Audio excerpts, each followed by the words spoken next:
Hi guys, M.V.K here, back again for Characters Why I Like Them Series 3. Hope everybody is well on their end, having a good day, everything like that. Today guys, back again, I'm dishing out a lot of the characters from the past, the pulp era characters, the characters that were pretty much the inspiration for the characters that we know today. And today, last week I gave you the Phantom, the Ghost Who Walks. Today I'm giving you guys the character that I truly love, always loved him, and that is none other than the Dark Avenger himself, the Shadow. Yes, the Shadow. Um, the Shadow, guys, is a pulp favorite classic character that I love. I'm gonna get more into where he's at today, but definitely talk about a little bit what happened, his upbringings and where he originated from and things like that. Now, first and foremost, we have to pretty much describe where he came from, where it started for the Shadow. For all you guys who know, most of our grandparents probably will know the Shadow from his radio show back in the 1930s. To be exact, July 31st, 1930. And he was a very popular character back then. Very popular, and the person that pretty much created him was a character called Walter B. Gibson. He's the person that created him. Now, the Shadow had this very interesting quote that I loved because it makes a lot of sense, and it just showed you who this character was. His monologue was, "Who knows what evil lurks in the heart of men? The Shadow knows." And then he would give off this very this evil laugh. And it's always a killer for me to hear that. And when I read it now in the comics now, it just still thrills me today. But the Shadow definitely, guys, is a very, very big character, and pretty much not only just a pop culture icon, he is a character that would go on to become a major, and I want to put the emphasis on a major influence on the evolution of many comic characters today, including the Dark Knight himself, Batman. Yes, Batman. When Batman first came out, he pretty much was a pulp era character. You can combine him with Lamont Cranston or Kent Allard, the Shadow, and Bruce Wayne. Now, in terms of his origin, I'll give you a little bit of detail into his origin in a sense. The Shadow, his real name is Kent Allard. He was a spy during World War I, and he pretty much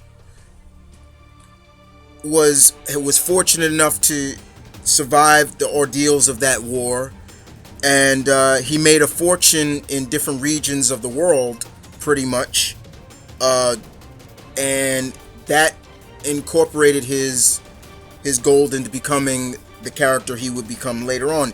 He returned back to his homeland, his home of New York, and that's where he adopted a new identity called, he went under the name Lamont Cranston, and he was kind of like a billionaire-esque, like socialite, nightlife playboy, that pretty much traveled the world, and was kind of the ladies' man, even though he had a very I'll get into his features later on, but afterwards, he would later on, people would find out about that Lamont Cranston and the character, his real name Kent Allard, were the same man, and that kind of, in a sense, brought some turmoil into his life. So he had to pretty much distance his previous life of Kent Allard and become fully Lamont Cranston. And that was pretty much in a sense of why he needed to, become, in a sense, the Shadow. Now, the Shadow also has this network of people that keep him in the loop of what's going on in the world, all the evils that's going on. One of the people that worked was one of his agents called Harry Vincent. Harry Vincent was one of his most trusted associates, and pretty much he was saved. Pretty much Harry owes the Shadow his life because at one time he was going to commit suicide. So it's almost like for giving him a new purpose, he's one of his most trustiest associates in his network. And then of course there's a character called and then there's more other pretty much known associates that help him out. The Shadow's got associates all over New York. They could be bellhops, they could be doormen, cab drivers, you name it. He's got them, and they keep him in the loop into what's going on. Now, the Shadow, and that's pretty much a little bit of a 101 of the Shadow. The Shadow, in terms of comic wise, he has traveled all over. There have been some stories here, and then of course he appeared in DC Comics for a while. I'm talking pre-Crisis universe, so that's like Earth 1. And there's even in that Earth 1, we saw Batman encounter the Shadow, and he actually pays homage to the Shadow. Basically tells the Shadow, thank you, and almost like, thank you, I appreciate what you did for me, in a sense, giving me the courage to do what I do and things like that. What he does, it was kind of his way of saying, like, you inspired me to become the Batman that I am. And so I thought that was a really good, a pretty good reference. One of the things that also was cool about it was the fact that the Shadow pretty much knew who Batman was.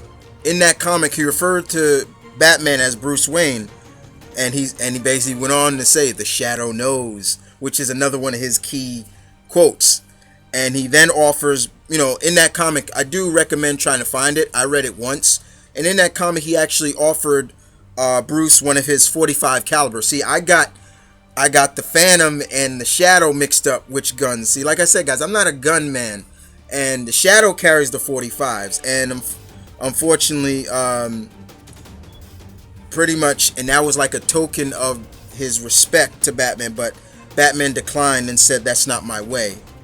And the last reply from the Shadow when he said that was, we shall see. It was like, okay, like I'm gonna see if you're gonna keep that up, like you don't use guns. So that was also cool.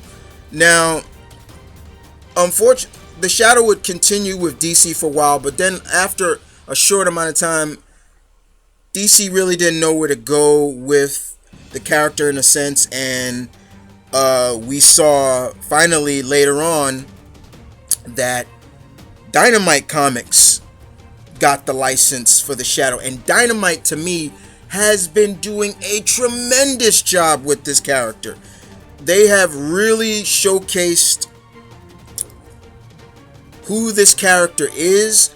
They kept the essence, and I want to put the emphasis on it, have kept the essence of this character intact and showcased where his strengths are and his weakness. In the Dynamite series, they keep him in the 1930s, the roaring 30s and the 40s and ish era of, and then of course they have a mini series going on called Shadow Now, where it's the Shadow in the modern era, and it's the original Lamont Cranston, and it goes into detail how he's survived this long and how's he stayed that young.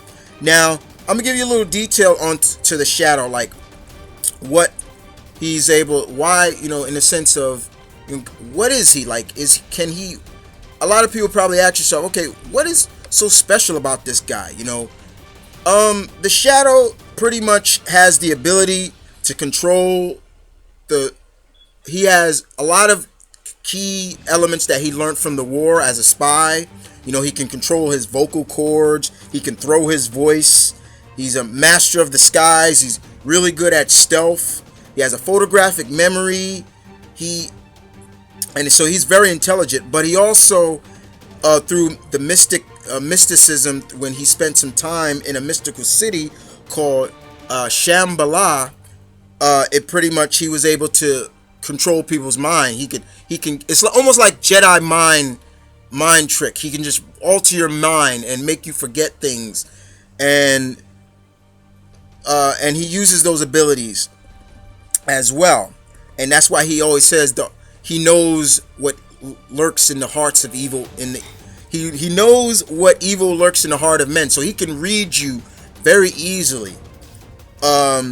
Now, like I said, he does carry twin 45 caliber semi pistols, and he's really good at it. He's good marksman at it, and things like that. So pretty much he has a lot of. So he's a combination of the pulp crime era, classic characters, but also that mysticism that back in the 1930s, the 40ish, and things like that, 20s. What we always thought about the Far East. It was this place of mysticism and things like that, which is really cool. I always liked that myself. And of course, yes, there were the Shadow did go over into the big screen as well. I think everybody should know that. Now, of course, he did have a love interest. Margot Lane was his love interest for a long time. His biggest enemy was Shiwu Khan, who is a descendant of Genghis Khan, and he was able to match wits with the Shadow. He was kind of like his Moriarty in a sense, which is always cool. Now, he's been in films since the 1930s, but the last film that we saw was in 1994 with Alec Baldwin playing the character. And with all due respect, I actually liked that movie. I thought it was really good. It was a good take of the character. It blended the mysticism a little bit well, but they altered a little bit. Like he was able to, through his mental abilities, he was able to blend people's mind of making him look a little bit different. But I thought it was cool. Now, there are possibilities of doing another movie possible. I know the last time I heard Sam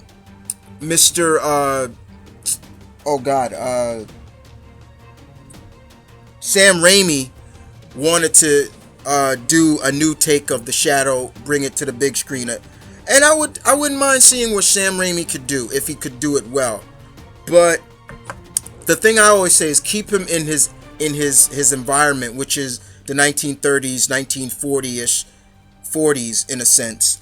But the Shadow is just a really cool character, guys.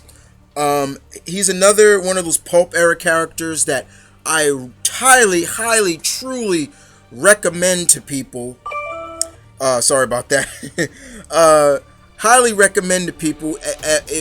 He is a character that you can see where, and even for those hardcore Batman fans, will say, okay, now I see where Bob Kane and Bill Finger, yes, got the idea for Batman from, where they took bits and pieces from the Shadow and orchestrated it into the Batman. Because once again, like I said, you gotta respect the old to appreciate the characters that we have now. That's my motto. I live up to that motto. And all I can say, guys, is the Shadow knows, people. So, but other than that, guys, I hope you guys enjoyed this little bit of a take on the Shadow. And I'll see you guys next week on Characters Why I Liked Them Series 3. This is M.V.K. saying peace, one love, stay tuned, keep it reals. Take care.